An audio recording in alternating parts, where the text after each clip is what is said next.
Hello team, welcome to another ATP Geopolitics video with myself, Jonathan MS Pitts. Ukraine War News Update, third part for the 12th of November 2024.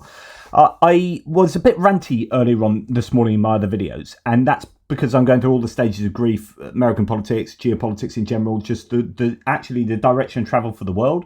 I see Europe veering off in a direction in general that I don't like. I think UK politics has done that. I think we've bucked the trend with our elected government at the moment being sitting on the left or centre left. But actually that was precisely because right-wing populism cut the opposition in half, or the ruling party, the Conservatives, in half. And I see this movement right across the world. I see anti-establishment. I see anti-incumbency. There's desire for immediacy and change, and what's happened in the US, and what is all good and proper in like standing up for democracy and the rule of law and sovereignty in supporting Ukraine, as you and I do. I find it frustrating that goodness is not getting rewarded. This is, the world sucks sometimes, and we're going through a period of it sucking a bit because good guys don't seem to prevail at the moment. And then you get a whole situation where it looks like the bad guys might get a pat on the back. Depends. We're gonna look at that because I think there's some interesting dynamics going on in the US politics, but certainly it's not obvious that Putin's a bad guy. There's no one saying Putin's a murderous dictator. It's all about we're going to force peace. And so I just get a bit worried. So I'm going through all these different emotions. And I guess this morning I was in an angry mode. And actually some of you were on the comments saying, look after yourself, keep yourself healthy, mental health and all that. I was talking about this argument I was having with someone on Facebook with regard to comparing Gaza to Ukraine. I'm like, who cares? Not who cares, but why is it? It's not a competition. Okay, this is an issue. And I've got ranty about that. And to be honest, the truth of the matter is, guys, I bloody love a good argument, me. So I'm always happy when I'm arguing. Don't worry about that. You don't have to worry about that. But it is the larger picture that brings me down a little bit. But hopefully, it will be ammunition for me to work harder and smarter and with more conviction. It's difficult at the moment. It's been a bit lacking over the last couple of days, but I'm sure it'll come back. Sorry that service has been interrupted. Okay, I'll try and discover humour again at some point. Just might take a few days. Right, let's start with Abkhazia. So, temporarily occupied Abkhazia in Georgia has seen mass clashes taking place near the building in the State Security Service in which the opposition and ordinary people are taking part. It all started after lawmen attacked several oppositionists. Now, this is interesting because that is kind of Russian area of Georgia. We have seen pro-European rallies taking place in Tbilisi where participants do not recognise the results of the parliamentary elections, considering them to be falsified. Activists, politicians and citizens who support democratic elections gathered in front of the Georgian parliament. The participants held the flags of Georgia and the EU, as well as posters with slogans in support of European integration. I hope that this continues. I hope that they don't lose impetus, momentum and focus, because that's exactly what Georgian Dream, the ruling party, would want, which is playing the long game. This is what Putin does, plays the long game, and hopes that people. We talked about this 2.5 years ago that Putin would play the long game, and I hope that nations would get bored of supporting Ukraine.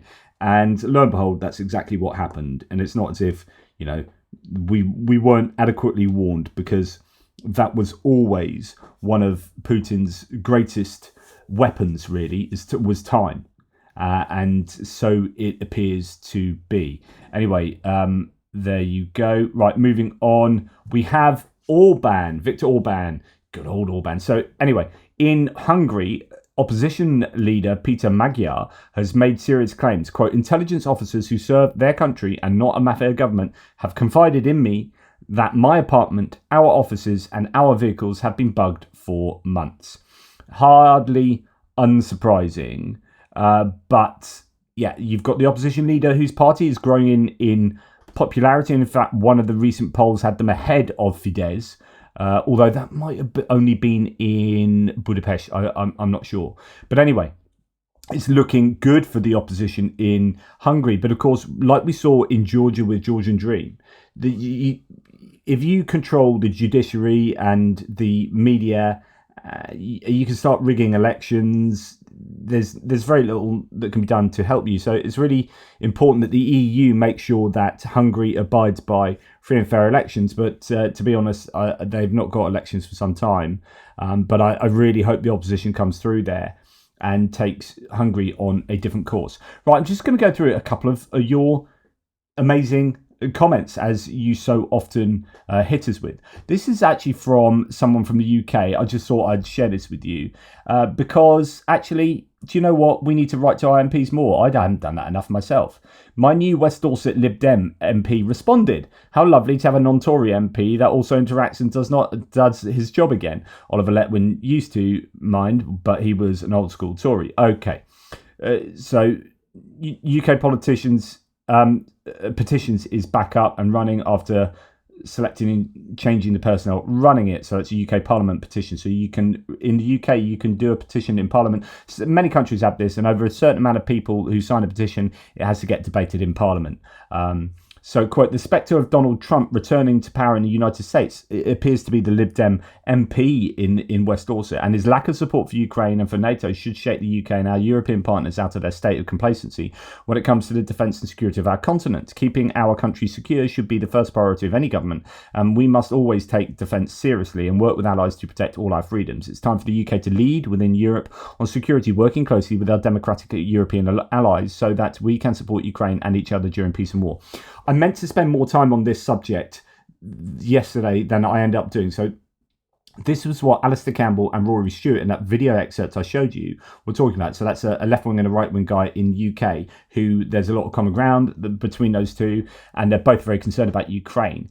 And there is this need for the UK to start becoming a big player in Europe, as in geographical Europe, because we don't want to be left out on our own trying to do trade deals with other big players in the world without the support of a large economic bloc to help us get the very best deals we can. We're fighting as a minnow now to get these kind of trade deals, so things are difficult. And when it comes to security, we're out on our own as well. We'll have similar sorts of challenges. So we need to get closer to the EU in a way that doesn't annoy Brexiteers and people that voted to come out of the EU. But then, of course, that was 8 years ago. Things have moved along. We've got to actually change in the polling now that there's a fairly significant advantage majority of people who would prefer re-entering the EU. So it all gets rather complicated. It's a very difficult path to navigate where the UK needs to work more closely with the EU. This isn't kind of an ideological thing. This is like, we've got some serious security issues going on in the world. We need to work closely in terms of intelligence sharing with the EU and the US, of course, and with regard to our military industrial base, our defense strategies as well. Like, if we are out of the EU and we have to do everything on our own, that becomes more cumbersome. There's less scope for specialization. So within the EU, and we've seen this, like the Nordic nations have got together and they're doing, and that's not necessarily within the EU, but you do have these kind of agreements where they're doing that. We've had the Netherlands and Belgium sharing stuff now. So if you're a small country and you don't have the ability to do everything to the greatest capacity and capability, then you need to say, right, well, we're good at this, you guys are good at that, so you specialize with that and we'll specialize on this, and together within the EU we can offer these skills and capacities and capabilities, etc. So the UK needs to work out how we go about being a global power with an armed forces that can fully function in the way that we want it to. So that probably requires us getting closer to the EU, working hand in glove with the EU.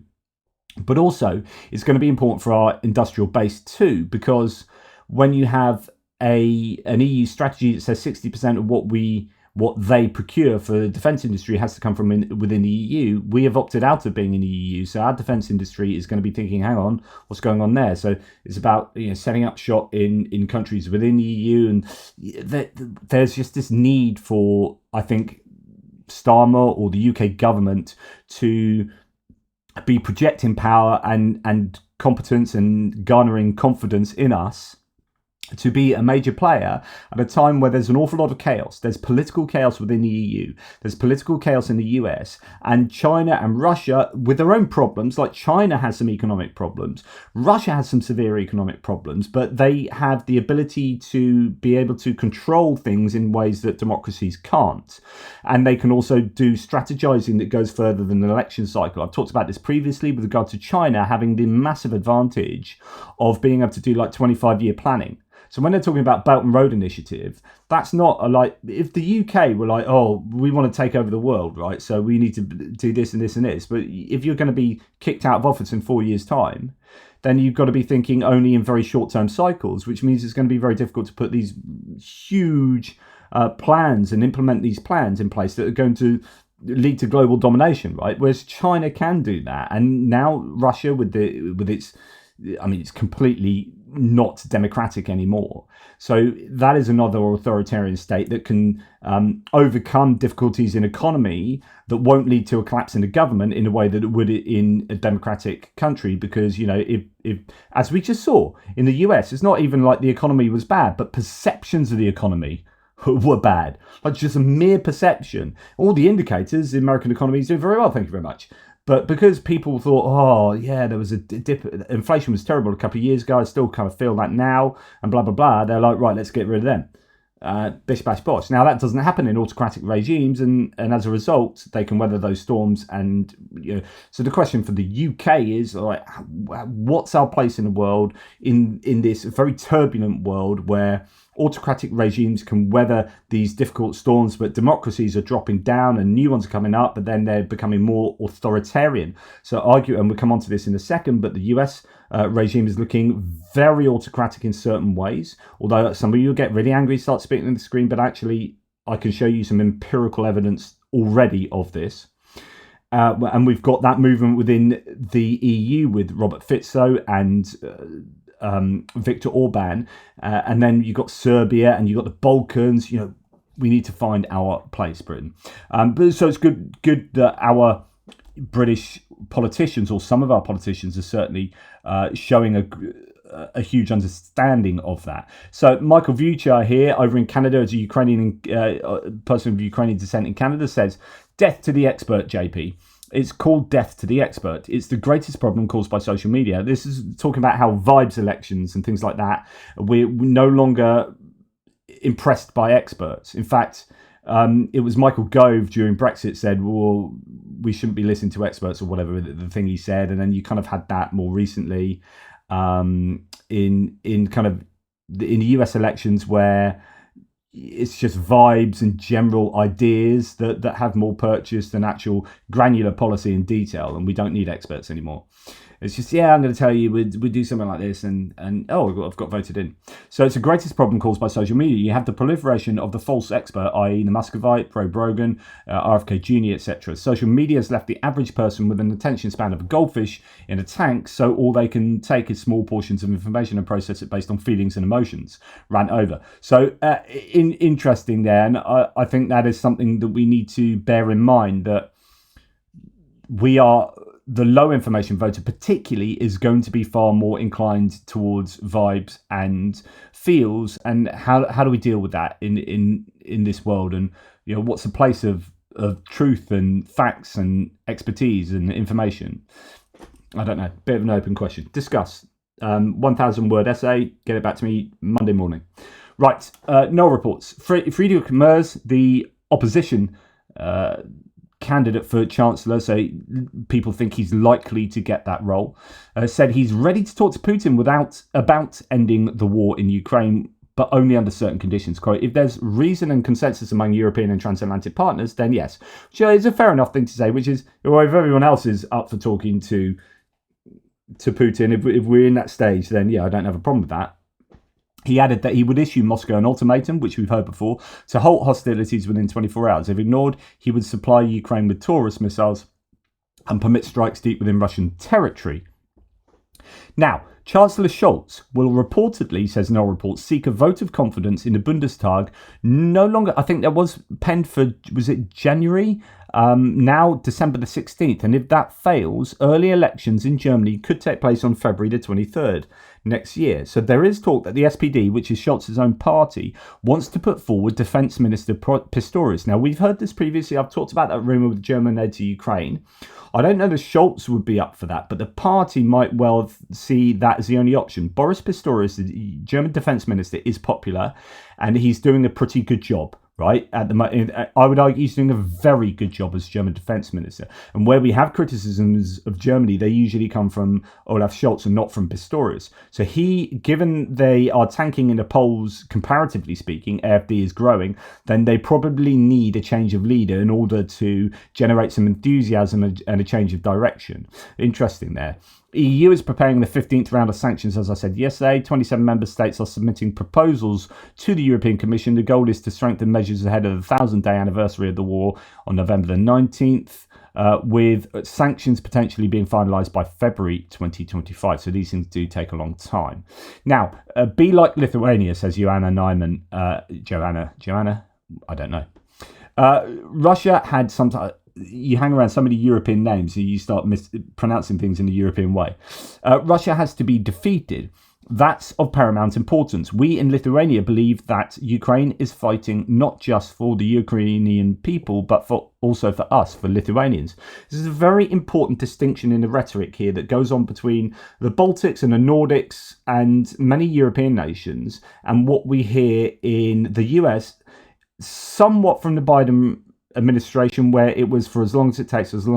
Then we did hear some actually slightly better rhetoric, and we did hear some very good rhetoric, I'd argue, from Kamala Harris, but that's irrelevant now. Trump, on the other hand, has not given us that rhetoric. There's no we want Ukraine to win. It's like, we want peace. War's horrible. They both want peace, so we want peace. Peace. Rather than, no, we would like Ukraine to be negotiating from a position of power. So ideally, we would like them to win the whole thing, really. Their victory is paramount to the security of Europe and the world, and actually it sends a message to Russia that you can't just invade other countries and get away with it. So there's a really distinct difference in rhetoric, and that's also noted in Kaja Kallas, who's taken a role, the former Estonian Prime Minister has taken a role in the EU. So Kaja Kallas calls for Ukraine's victory in EU confirmation hearing. New HRVP will set the tone for a better European policy on Ukraine, on deterring Russia and defending ourselves. See this from a senior EU official. So Matti Masika said, quoting from her speech, "This will be noticed by Ukrainian watchers." In her opening speech, Kallas calls for Ukraine's victory in its war against Russia. That is a big difference compared to Western powers. Classic line that they will be at Ukraine's side as long as it takes. So she is saying all the right things. Let's just listen to her. This is 50 seconds of her. Victory of Ukraine is a priority for us all. The situation on the battlefield is very difficult.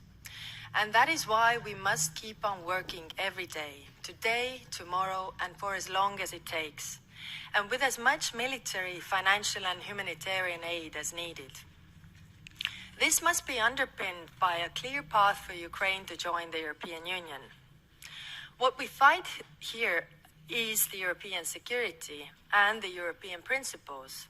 This is our defense of the UN Charter and the global principles behind it. As soon as we escaped the Soviet prison, we joined the European Union and NATO. We vowed that we would never be alone again.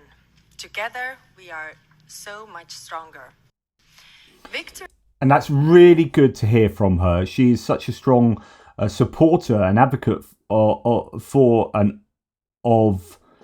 for Ukraine.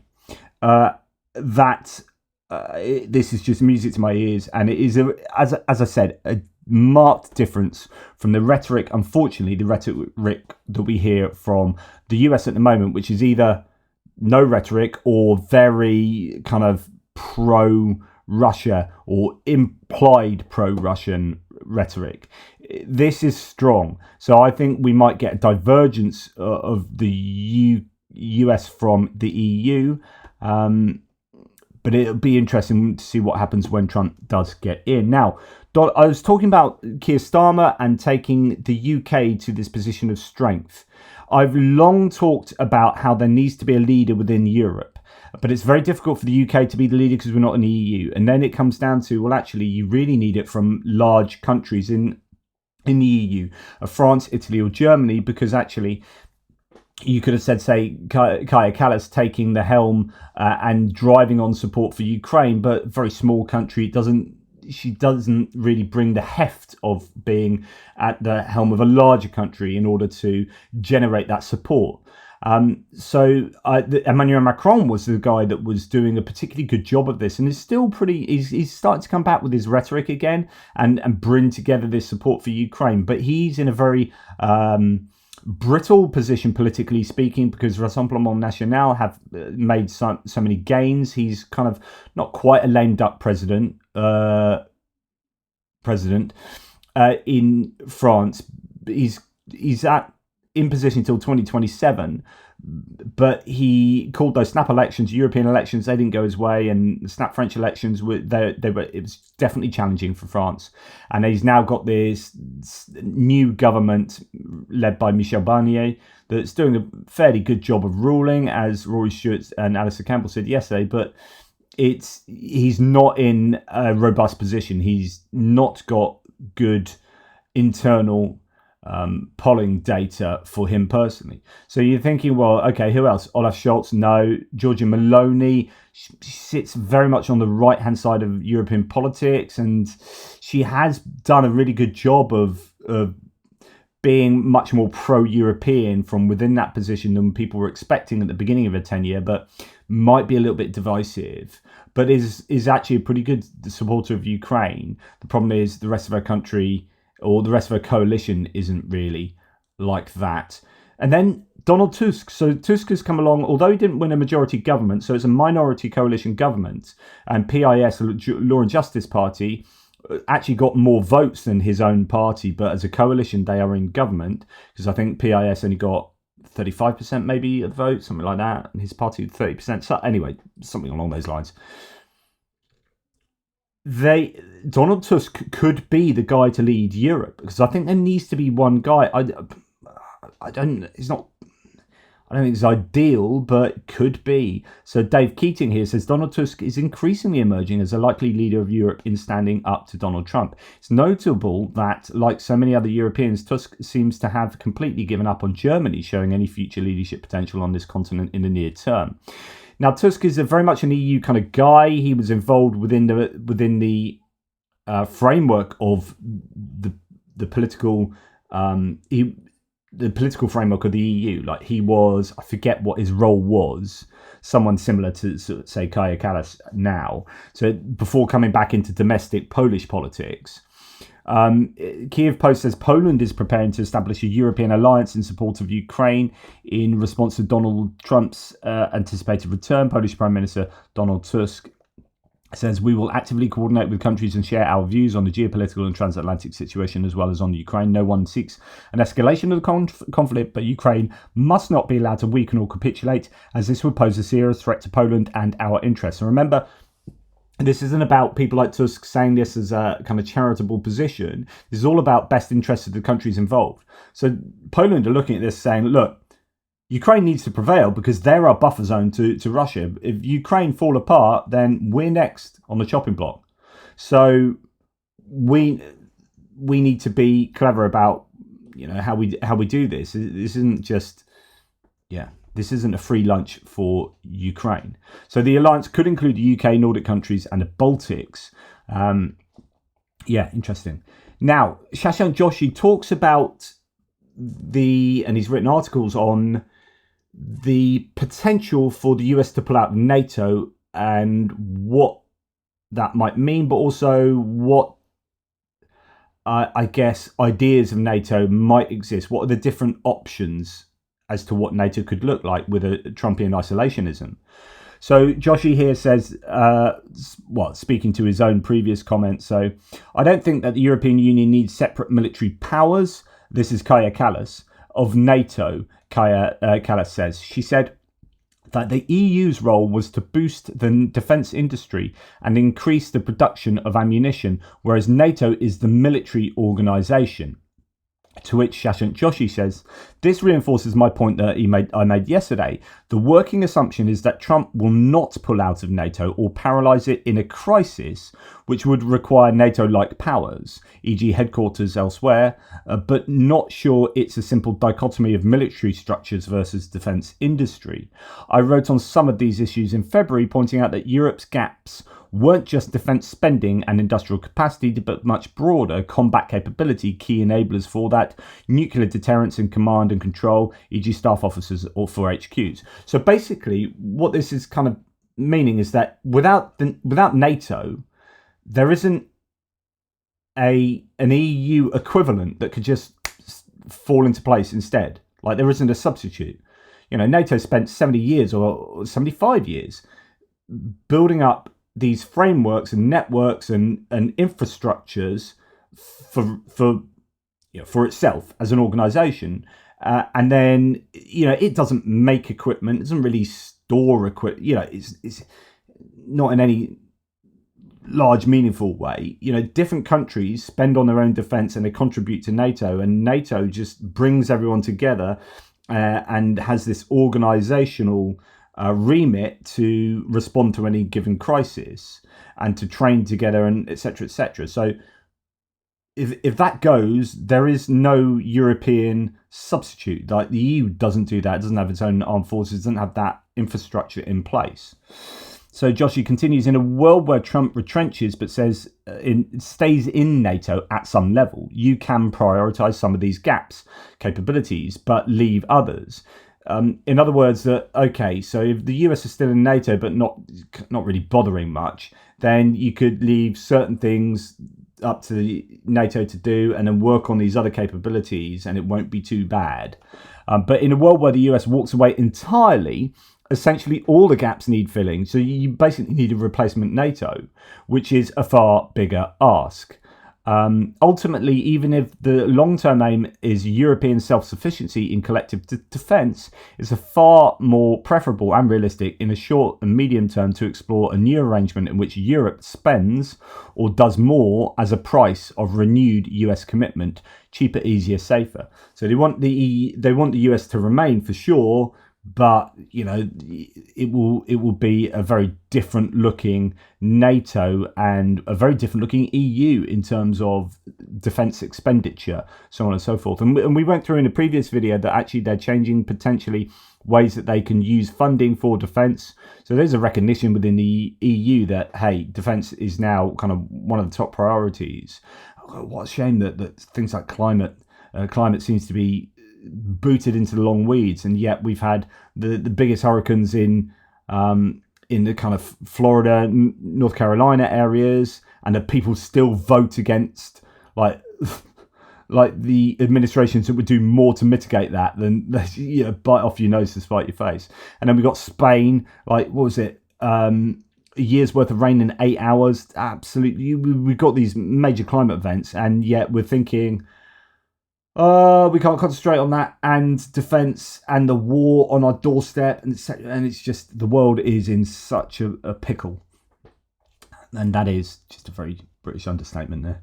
Right, okay, going on to US politics and the very interesting things going on there at the moment. So we're in this period where Trump's won the election. In fact, we now know he's got the trifecta. In fact, okay, and this is going to underwrite where we go with this. So Trump's won, now we know he's won the House of Representatives, so the lower house in Congress, the Senate, so the upper house. He's won the presidency, obviously, so that's a trifecta. He also has a Supreme Court 6-3 in his favour, and there's likely 2 judges that he'll be able to replace. If they're conservative judges, he will replace them with these people rule for life, right? So he will take 2 younger judges out and take 2 older judges out and put younger judges in. So it'll be a 6-3 majority at least for a long time to come. Now, so he's got a huge amount of power. He's also got immunity from things he does in charge. Like, he's played the long game here. So, well played, Republicans. But well played if all you are concerned with is power and holding on to power for as long as possible and not being as democratic as you possibly could be. So if you're well up for authoritarianism, then well played, because all the seats of power are Trumpian, MAGA, Republican. This is an absolute massive win. Although I would go and check out the interview that I put out earlier. Not my interview, but with, is it Greg Palast, BBC and Guardian journalist, who's been looking into the 2.7 million votes or whatever it is that are being contested. Absolutely scary as hell, that. But anyway, assuming all is kosher, then he's in an incredibly powerful position, because he's going to get rid of all the investigations into him, investigations into Elon Musk that are taking place with the FEC, SEC, etc., and he, indeed, JD Vance has already said to the EU that if you regulate Twitter or X, then we will threaten to pull out of NATO. So you've got this oligarchy that's embedded within the new Trump administration that is looking anything other than particularly democratic, and is looking very nepotistic. So it's interesting that there was all this complaint about DEI hires. Oh my god, I hate it when you had diversity and inclusion initiatives. It really annoys me. Anyway, I'm gonna employ my family. So that's like diametric opposite, but in like, this is like nepotism is not good. Yeah, I'm gonna employ my family and people who just donate loads of money to me, and we're all just gonna get together in a big loving. There's just huge amounts of nepotism. Anyway, Anonymous here says the MAGA crowd switched from "Yay, we won" to "Let's end Ukraine" really fast. Many of them are now openly Russian with a flag and everything. It's really interesting. There's a time, as someone says here, there was a time when Republicans hated Russia. Now certain factions of the party embrace it. Of course, there are many articles. I've written articles on this, how religious conservatism is an identity that appeals to certain Republicans, and so therefore when they see that in Putin's use of the Orthodox Church and religious conservatism in Russia to get traditional values as a way of getting conformity across the state, which is what you want as a dictator, there are elements that are going to really appeal to that kind of religious conservative in the Republican Party. Okay, so interesting. Anyway, so there are a few things that are slightly worrying if you're talking about authoritarian rule. Okay, so Donald Trump here yesterday, I think it was yesterday, 2 days ago, said any Republican senator seeking the coveted leadership position in the United States Senate must agree to recess appointments in the Senate, without which we will not be able to get people confirmed in a timely manner. Sometimes the votes can take 2 years or more. This is what they did 4 years ago, and we cannot let it happen again. We need positions filled immediately. Additionally, no judges would be, etc., etc., etc. And as someone says here, TLDR, Trump wants to sidestep the Senate and install whomever he wants without any confirmation. So he doesn't want to go through the confirmation process and just install his own lackeys in positions, which is not the democratic norms of a government coming into an administration coming to power. In case you haven't been listening, this is what a dictator does. Okay, we can actually look at a couple more of these because it's probably more sensible if we do this next. So Trump and his transition team are already breaking the law, says Elizabeth Warren. I would know because I wrote the law. Incoming presidents are required to prevent conflicts of interest and sign an ethics agreement. This is what illegal corruption looks like. So basically, as this article says, Trump still hasn't signed ethics agreement required for presidential transition, and this has been going on for some time. President-elect Donald Trump has not yet submitted a series of transition agreements with the Biden administration, in part over concerns over the mandatory ethics pledge, vowing to avoid conflicts of interest once sworn into office. So that's conflicts of interest for him, which emoluments clause he broke last time round in 2016 to 2020. Like when you're having big international dues at Mar-a-Lago or Trump Tower, and you're forcing dignitaries coming over from other countries to stay in your hotel, and you're making money out of being in government, that is in contravention of the emoluments clause, and there's many ways he broke that. So he's not got a good track record. I mean, personally, I think he should have been done for that, but there you go. He's got a good track record for ethics. Now, if he's got Elon Musk whispering in his ear, and Elon Musk has Twitter, and then all the investigations into Twitter are taken off the board, and then Twitter is used as leverage to get political gain against, say, the EU, then we've got some conflicts of interest going on here, big time. So as president, Trump repeatedly came under fire from ethics groups for potential conflicts of interest relating to the business. By the way, this isn't about just the whole thing about Trump. This is all relevant to Ukraine. As you'll see, there's a narrative going on here. As President Trump repeatedly came under fire from ethics groups for potential conflicts of interest relating to his business and brands, both Trump and his family's foreign business ties have also come under intense scrutiny throughout his time in office and on the campaign trail. So they're already behind in accessing key transition briefings from the Biden administration, as they have failed to sign a pair of agreements to unlock critical information before taking over the federal government in 72 days. The holdup revolves in part around a mandatory agreement over ethics. So on and so forth. It's, I mean, I could go into the details here. Cryptocurrency. He started up all these businesses and all this stuff going on, and it's all incredibly dodgy, and conflicts of interest flying around all over the shop. Now, okay, let's rewind back to where we were and say, okay, so they're looking at, and there are many other things, by the way. So one of them we'll come to that in a second, is something that Elon Musk wants doing and Trump wants doing with regards to control over the Fed. Now, we're going to look at the people he wants to put in place and see whether they're going to be good for Ukraine or not. Euromodern Press has done a thread on some of the people that we know about already. So he's begun forming his administration. What do we know about them and their Ukraine stance? So Susie Wiles is chief of staff. She's a veteran Florida political strategist and has been working with Trump on and off since 2016. No mention of Ukraine views from her. She'll be a quiet one. She's not sort of someone that wants to be particularly known. When he gave the speech, other people, I think Chris Lasavita gave a speech and others around him, but not Susie Wiles. Elise Stefanik has been just put in as the UN ambassador, Trump's US ambassador to the UN nominee. She represents New York District 21. In 2022, she called the war Putin's genocide, calling on the US to do everything to help Ukraine. So that's really good at the beginning of the war. But as is what happened with a lot of Republicans, in 2024, however, she did not vote in favour of the Ukraine aid bill.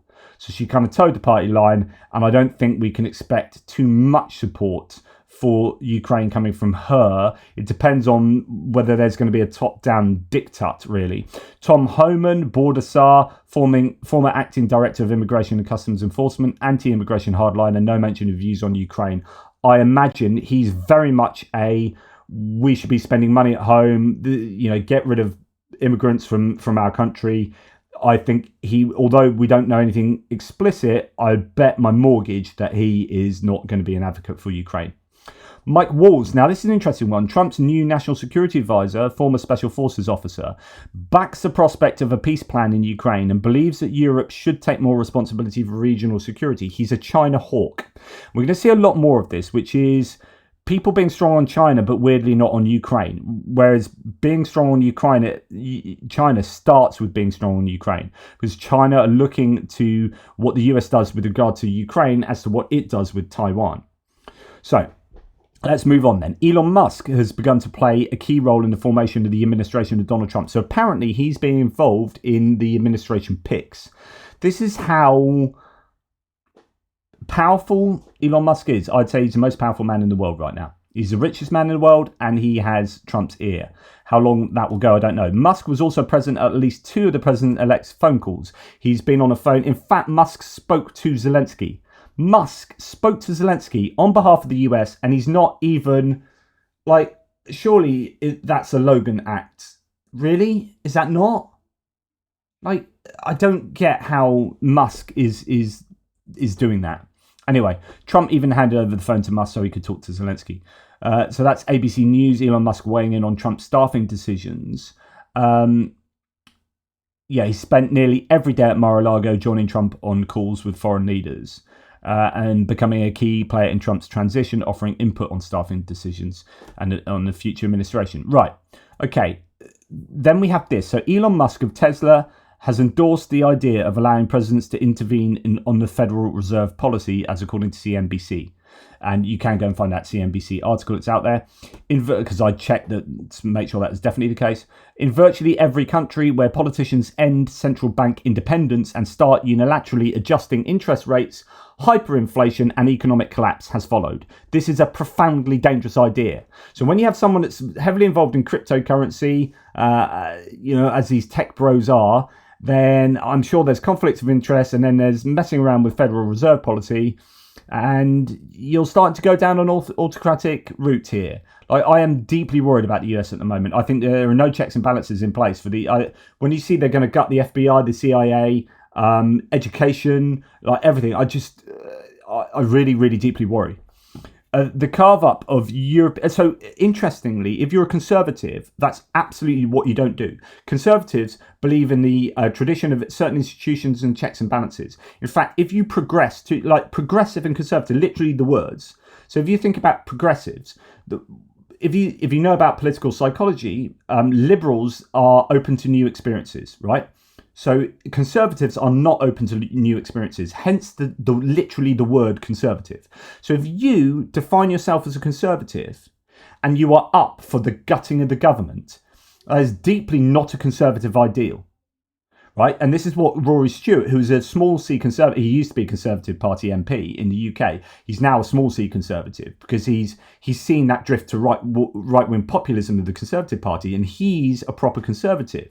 One of his old school Burkean like conservatives, and believing in like the rule of law, like we're talking about. Trump is like wanting to break the law, wanting to gut the government, wanting to change everything so quickly. That's the sort of thing progressives would normally do. And conservatives would get up in arms about, you can't change things too quickly. That is dangerous for society. And that's exactly what Trump wants to do. Absolutely change everything. He's anti-establishment. That's why anti-establishment people like him. But please don't call yourself a conservative and say that you support Trump. He doesn't care about moral ideals. I mean, look at his own behaviour, right? He's not a member of the moral majority there. So he's not conservative in moral social senses. He's not a conservative in like the ideology of governance. This is someone that's just wants to take a blowtorch to the entire government. Right. Anton Gerashchenko talks about looking at Elon Musk as being one of his henchmen here for Trump, and Elon Musk then loving David Sacks, who's anti-Ukraine and pro-Russia. David Sacks saying the most underreported story in Washington is how much corrupt Ukrainian cash is trying to buy influence. It wasn't just Hunter Biden. Most of the warmongers are paid, and Elon Musk says, yeah. So this idea that these people at the heart of the new Trumpian administration are ones that are spreading disinformation on Ukrainian corruption, and that anyone who's pro-Ukraine is being bought and paid for by Ukraine. That's who is running the US government. I'm not going to show you all the memes about Elon Musk being the first lady, but there are plenty out there. Anton Gerashchenko says, I think it's worth repeating the basic facts. 1, Russia treacherously attacked Ukraine and started a war. 2, Ukraine defends itself. 3, Russia continues the war and escalation. 4, Ukraine defends itself against terror and genocide. 5, as soon as Russia stops attacking, the war will end. 6, Ukraine's allies are not doing charity, they are making an investment in collective defence. That's what I've been saying for 2 years. There's no such thing as free lunch. This is us not doing charity. This is us making an investment in our collective defence. It just so happens it aligns with morality as well, which is awesome. So not only is it morally right to support Ukraine, they are the guys that are being aggressively attacked by an invading force, and there's complete moral clarity there. Not only is there that, but there is a huge amount of strategic benefit for every allied nation in supporting Ukraine. Russia has to be forced to peace, he says, not Ukraine. And this is my problem. This is my big problem, is that the approach here from the Americans, I think, at the moment, is forcing Ukraine to peace, not forcing Russia. Like, if you're saying, right, we're going to force them to peace, I know there's like, if Russia don't do this, then we won't do that. And if Ukraine don't do this, won't do that. But you listen to all the rhetoric you hear from all the people concerned, and it's all about forcing Ukraine to peace. It's about bending their arm. We won't do this for you if you don't go to the negotiating table. There's nary a mention of Putin and Russia, they just get away scot-free with invading countries, and then we force peace upon Ukraine. That's what really annoys me. Otherwise, he says, at this rate, Gerashchenko that is, we will soon see statements like Ukraine heads NATO and attacks Russia, and they won't come from Russian propagandists. Russia will see all this and will start demanding reparations from the West while Putin receives his Nobel Peace Prize. Pardon my sarcasm. Yeah, it is a worrying trend. Now, who else has Trump chosen? He's reportedly picked Marco Rubio, a senator, as Secretary of State. He's known for his hawkish stances again on China, Iran, Cuba, Venezuela even, but not on Ukraine, or at least he was somewhat at the beginning. And again, like we see with so many, he previously supported increased military aid to Ukraine, but recently aligned with Trump's views and is focused on negotiations. Now, going back to Republican Mike Waltz, who is going to be the new US National Security Advisor. He's a former Army Green Beret, so he's got military experience. At first, he voted for aid to Ukraine and came to Kyiv. So that's good. So there is a connection there, and this is the hope. But then he voted against a $60 million aid package. So he's someone I would intuitively say he follows power and just falls in line in order to, well, here you go. And he's been rewarded for doing so. His criticism of Ukraine's support is insufficient support from Europe. So he goes more along the lines of Europe needs to do more, which is fair enough to a degree, right? But it is, I think he can hide behind that. This is my conjecture. So he can hide behind Europe needs to do more rather than saying some of the other things he probably believes as well, because that get him into a bit more trouble. So what's interesting, as Yaroslav Trofimov here says, Trump's incoming national security advisor, Michael Waltz and Matthew Kroenig on Ukraine policy in their recent Economist article wrote the following. And there are 3 interesting points in this excerpt from The Economist. So this is Waltz, the national security advisor, co-wrote this. The next president must change course. Supporting Ukraine for as long as it takes in a war of attrition against a larger power is a recipe for failure. The next administration should aim, as Donald Trump has argued, to end the war and stop the killing.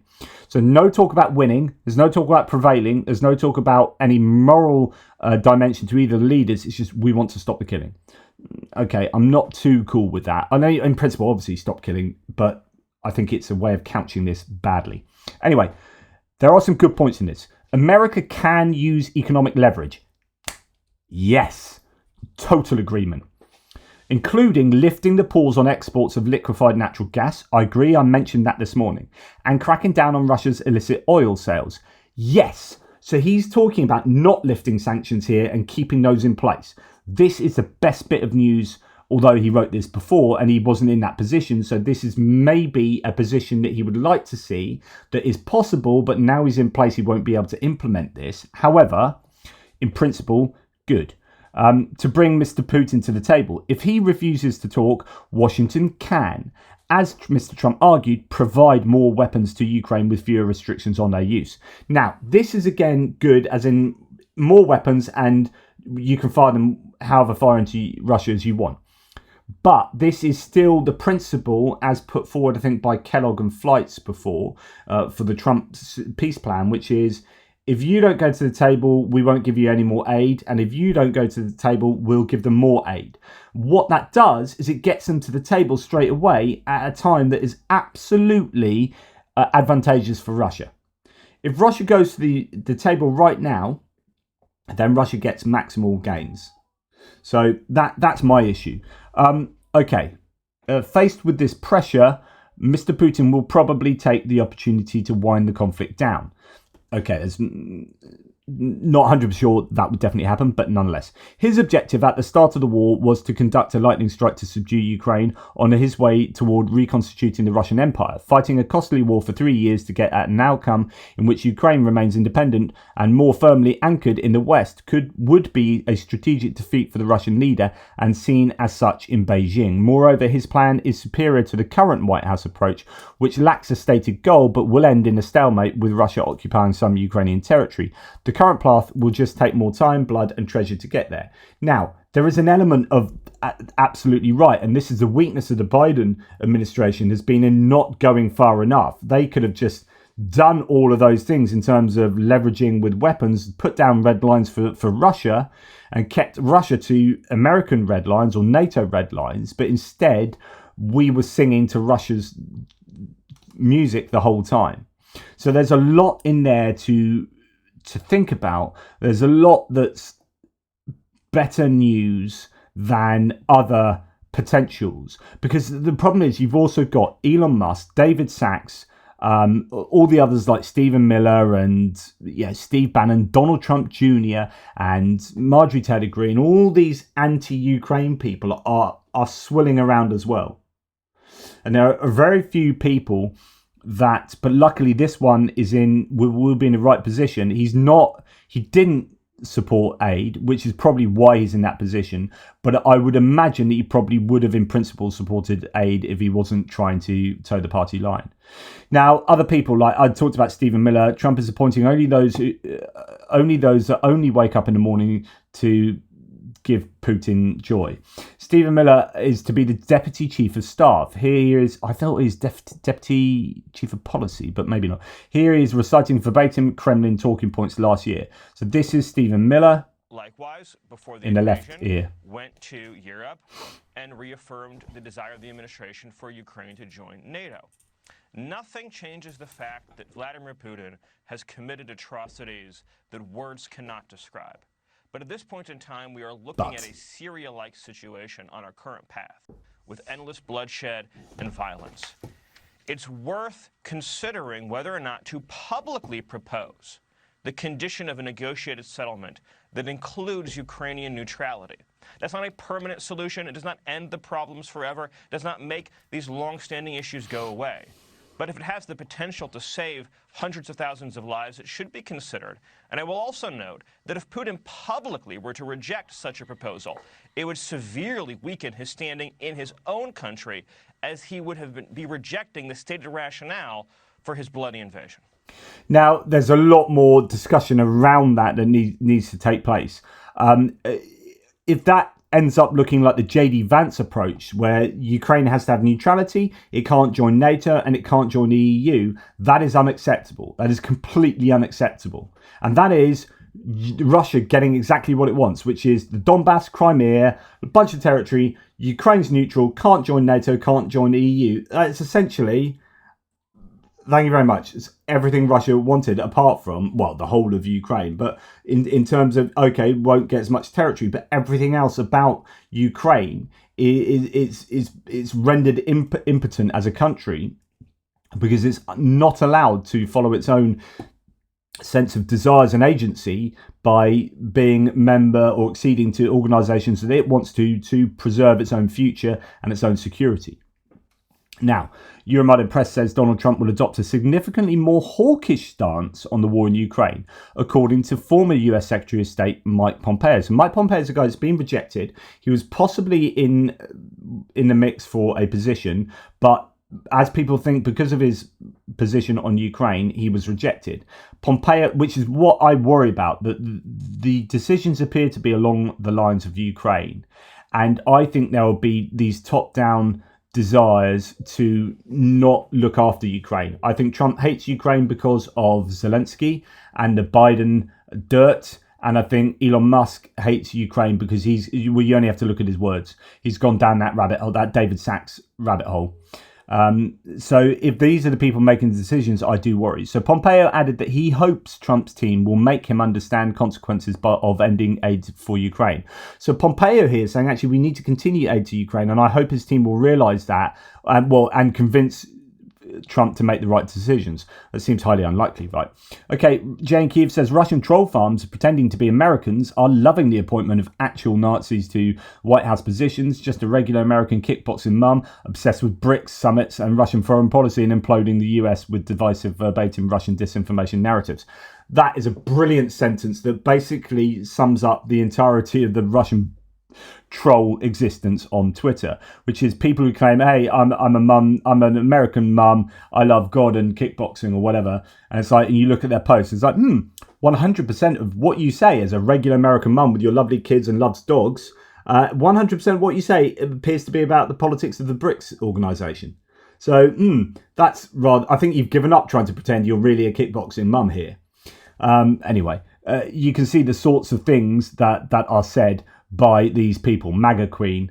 At the BRICS summit, President Xi advocates peace and calls for an end to the war in Ukraine, and then has an RT, a Russia Today news article. But of course, she's just a former actor, an at-home mum, a wife, a maths tutor, a kickboxer, joined to follow President Donald J. Trump. Love learning about US government world.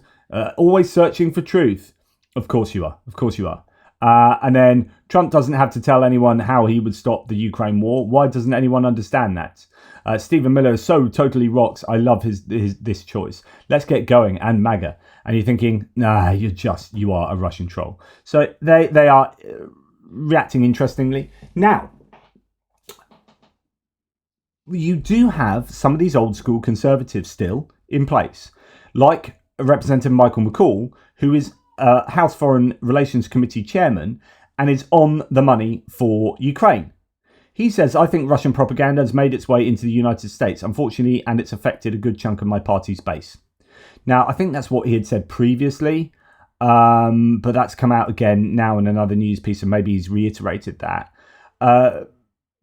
That's absolutely true. Like, the Russian disinformation is rife, and it's not just the party's base, it's at the top with Elon Musk and David Sachs and Donald Trump Jr. Now, if those people don't have an effect on Donald Trump himself, I'd eat my hat. But I'm pretty sure they will. So talking about Donald Trump Jr., this is Edward Hunter Christie saying Donald Trump Jr. enthusiastically endorsing the view of Dave Smith on the goal of excluding from the Trump administration the neocons and warhawks. Translation, anyone who would advocate standing up to Russia. Indeed, the Asia First types are not excluded and strongly pro-Israel types are also welcomed. So the only great power rival that remains, the one that magically falls between the cracks, is the one that the Trump administration will not be tough on, is Russia.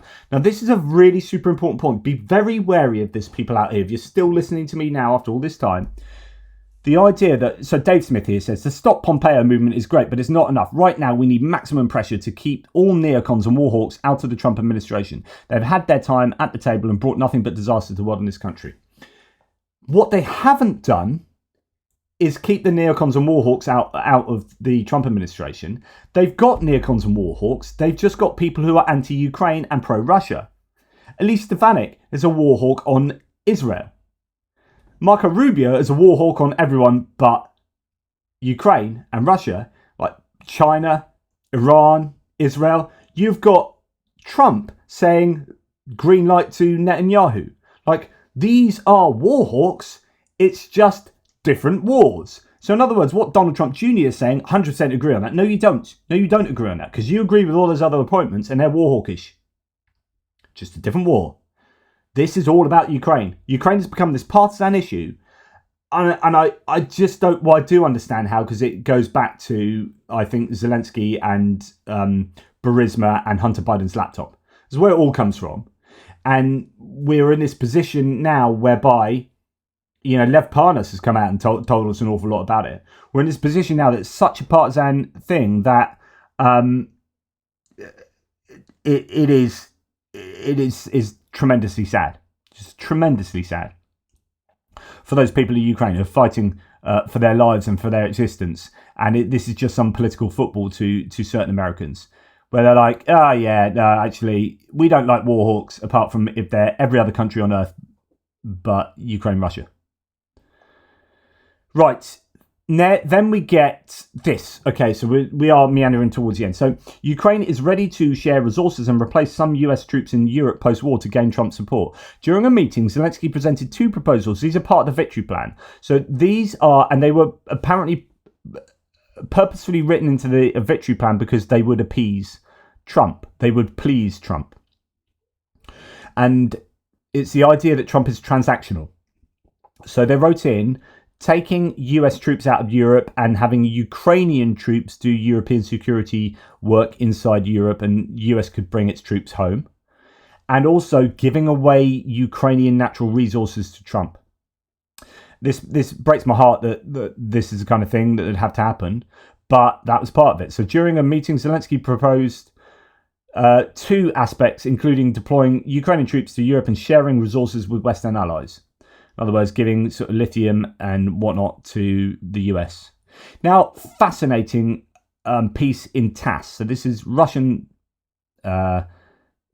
disinformation or Russian. I don't know. This could be really stirring the pot here. So Putin's spy chief Nikolai Patrushev says Russia helped Trump win the presidential election and makes a veiled threat that Trump must now deliver the agreed upon quid pro quo. And Julia Davis says, meanwhile in Russia, Putin's presidential aide, Patrushev, said to achieve success in the election, Donald Trump relied on certain forces to which he has corresponding obligations. As a responsible person, he will be obliged to fulfill them. Now, I guess they're talking about Russia here. It could be talking about obligations to other nations and entities, maybe. So, let's read this, actually. Nikolai Patrushev agreed that Trump, when he was still a candidate, quote, made many statements critical of the destructive foreign and domestic policies pursued by the current administration.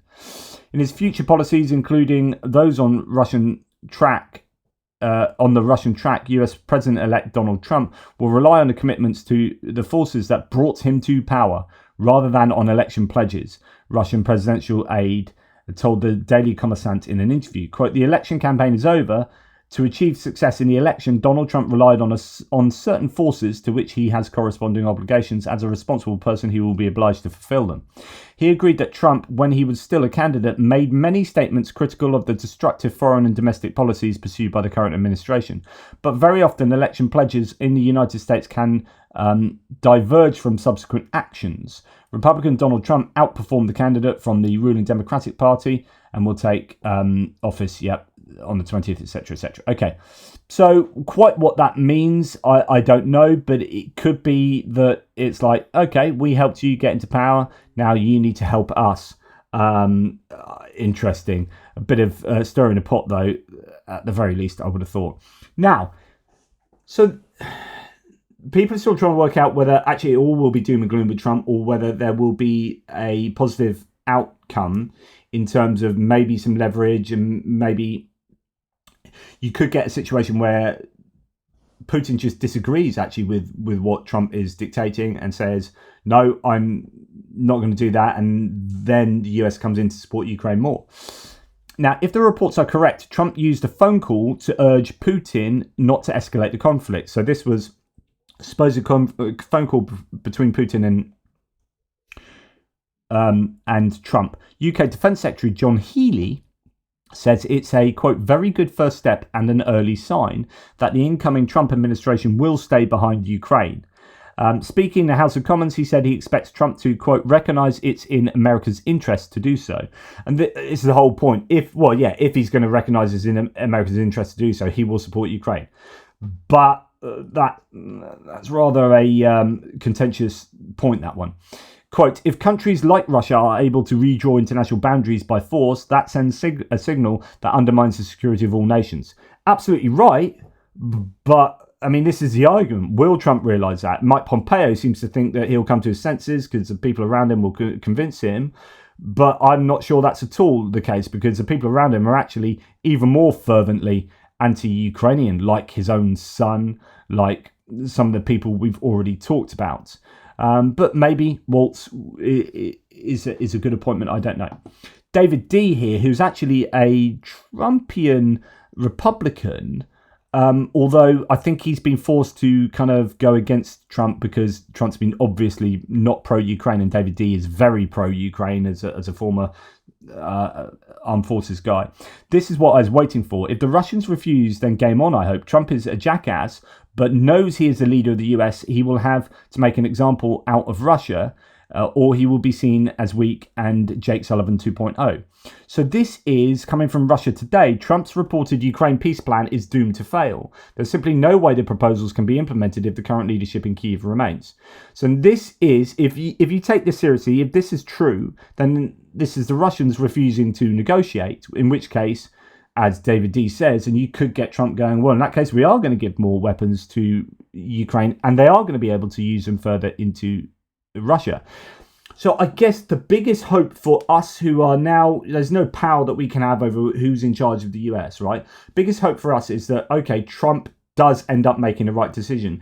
It won't be from a position of understanding geopolitics and having his own moral compass dictate that and his own geopolitical acumen.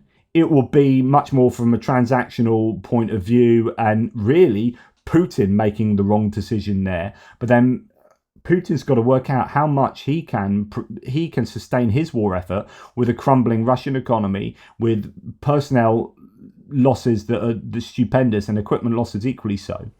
So it's going to be very, very interesting to see how this all plays out.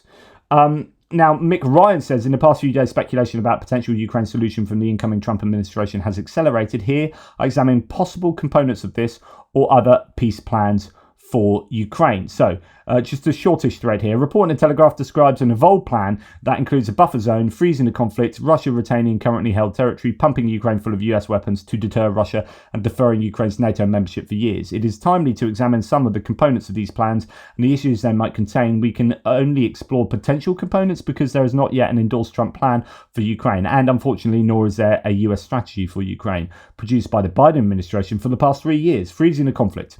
If the conflict were to be frozen along current lines, this would leave Russia occupying almost 20% of Ukrainian sovereign territory.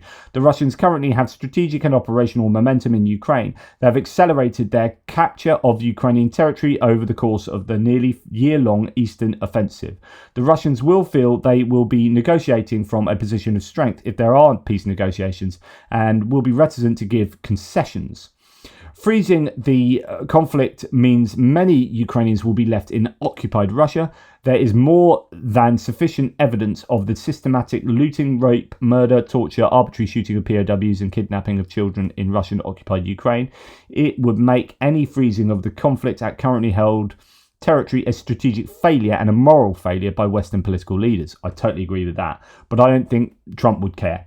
A buffer zone. The most recent leak of information includes the creation of a 1,200 kilometre, it's Europe, I will use metric, buffer zone. In essence, this will be similar to the demilitarised zone that separates North and South Korea. The difference here is that Korean DMZ is 250 kilometres long, Ukrainian one will be nearly 5 times its length. The other features of the Korean DMZ is that US forces maintain a presence in the Korean peninsula as part of an overall strategy at maintaining the armistice between the two Koreas. There's no such proposal for Ukraine on the table currently. Indeed, any presence of the US troops would be dismissed by those inside the Trump campaign, as it was by Biden nearly 3 years ago. Therefore, it will require the presence of other military forces. Peacekeeping force. In the report in the Telegraph, Trump insiders have been reported to have stated that troops to enforce the buffer zone should come from the UK and Europe. There are a couple of issues with this. First, both Ukraine and Russia would need to agree about which nations would provide troops for a peacekeeping force. Another issue with the peacekeeping force will be the willingness of nations to provide forces. Countries around the world have watched this war and learned about the extraordinary lethality of the modern battlefield. If nations are unwilling to send their troops to the relatively less dangerous southern Afghanistan in the 2010s, why would we think nations would be willing to commit forces to what will probably be the most dangerous 1,200 kilometre stretch of ground on Earth? You can, and he goes into it much more detail in his Substack. Of course, it depends, what that DMZ will look like and whether it will actually be active at all, or whether it just be a kind of frozen area where the biggest danger will be the mines and unexploded ordnance on the ground. But yeah, just in case you think it's just me who's thinking Trump is, compromised and not nearly critical enough of Putin. This is a mural showing a famous kind of meme that does the rounds of Putin and Trump in an embrace. So it's not just me whinging. This is a widely held belief around Europe that he is not a big supporter of Ukraine, and he does like Putin a little too much, and he is very much someone who would look to appease Putin. If Putin doesn't kind of mess that up. If Putin plays it right, he should be able to play Trump. Anyway, those are my thoughts. Let me know what you think. I know it's another long one, and unfortunately it's just the nature of the beast at the moment, given what's going on in the US. Take care and speak to you soon.